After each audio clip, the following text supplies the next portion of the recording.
بسم اللہ الرحمن الرحیم۔ السلام علیکم۔ جیسا کہ آج کل ہر کوئی کسی نہ کسی بیماری میں مبتلا ہے، بیشتر گھروں میں تو سارے کے سارے گھر کے افراد بیمار ہیں، پریشان ہیں۔ اللہ پاک ہم سب کو اپنی حفظ و امان میں رکھے۔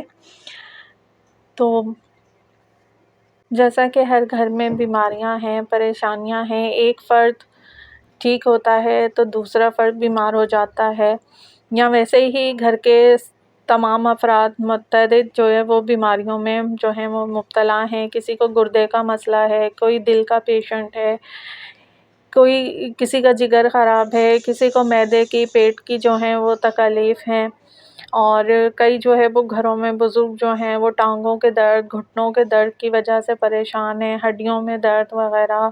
یہاں بعض گھرانے تو ایسے ہیں جہاں پہ بڑے سے لے کر بچے تک کسی نہ کسی بیماری میں جو ہے وہ مبتلا ہیں۔ تو ہر کوئی انسان پریشان ہے، ایک صحیح ہوتا ہے تو دوسرا بیمار ہو جاتا ہے، یا تو اس طریقے سے ہوتا ہے، یا پھر تمام گھر والے ہی جو ہے وہ یک کے بعد دیگرے، ایک کے بعد ایک کسی نہ کسی کو کوئی نہ کوئی بیماری تکلیف ہے۔ تو ایسے میں آپ اللہ پاک کے بہت ہی خوبصورت اسماء حسنہ یا اللہ ہو، یا سلام ہو، یا رحمان ہو، اول و آخر آپ نے 3 مرتبہ درود ابراہیمی پڑھنا ہے۔ درود ابراہیمی لازمی ہے، آپ نے اسی ہی درود پاک کو اس عمل کے لیے پڑھنا ہے۔ درود پاک 3 مرتبہ پڑھ کر آپ نے ایک تسبیح یا اللہ ہو، یا سلام ہو، یا رحمان ہو کی پڑھنی ہے 100 ٹائم۔ وہ آپ نے پڑھ کر ایک جگ کے اوپر پانی بھر لیں، اور اس پر آپ نے اس کو دم کر لینا ہے۔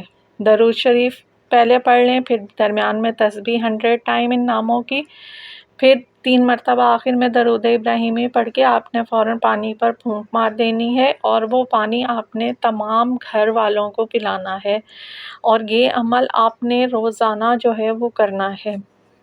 اس عمل کی برکت سے انشاءاللہ تعالی اللہ پاک آپ کے گھر سے بیماریوں کا خاتمہ کر دیں گے۔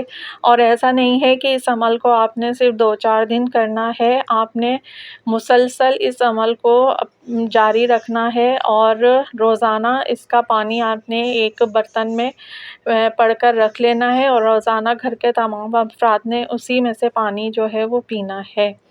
تو انشاءاللہ تعالی آپ دیکھیں گے کہ آہستہ آہستہ آپ کے گھر سے بیماریاں ختم ہو جائیں گی، اور حسب توفیق صدقہ نکالتے رہیں، یا پرندوں کو دانہ پانی ڈالتے رہیں، اور اپنے لیے دعا کروائیں کہ یا اللہ ان معصوم پرندوں، بے زبان اور بے گناہ پرندوں کی طفیل ہمارے گناہوں کو معاف فرما، اور ہمارے گھر سے بیماریوں پریشانیوں کو دور فرما۔